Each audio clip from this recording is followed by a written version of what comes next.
Here's another one, another canto from The Dancer's Craft, this one from 1992, about the life and work of Moses Pendleton, my friend, the dancer choreographer, who began this poem in 1983 himself. He's temporarily disabled, which brings on a fear of death.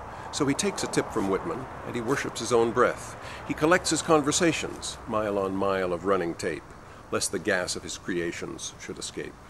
He is free to leave his senses if the tape recorders roll, while his fax machine dispenses tape transcriptions by the scroll. He shakes his memories in a sack, the crystal boxes clatter. So many speaking clocks set back, so much immortal chatter. He plays a tape, and voices rise, and projects from the past, for movies that eternalize the speakers as the cast. Everyday arts correspondents ask him all about his muse. The truth is that she used to dance, but now gives interviews. And when they ask what Momix is, what isn't it, he replies. But if they ask a second time, he kindly specifies. Momix is an elixir, it's a precious drug, a potion. It's a tonic, it's a mixer, imagination given motion.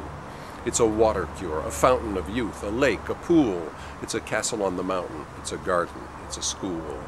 It's a vision in the fire, it's a life of fantasy, feeding physical desire, flooding light and energy. It is holy human freedom and divine creative will. It's the devil when you need him. It's our life on this green hill. Then he talks about the moment and proclaims the carbon self, meanwhile thinking that his words exist to end up on a shelf. He says the spirit is a wick and that the body's fuel to burn until the final flicker's utmost molecule.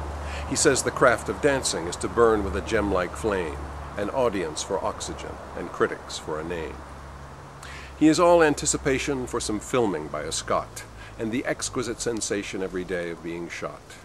The crew will come to get a feed from his Litchfield County cottage in answer to his inner need to turn life into footage.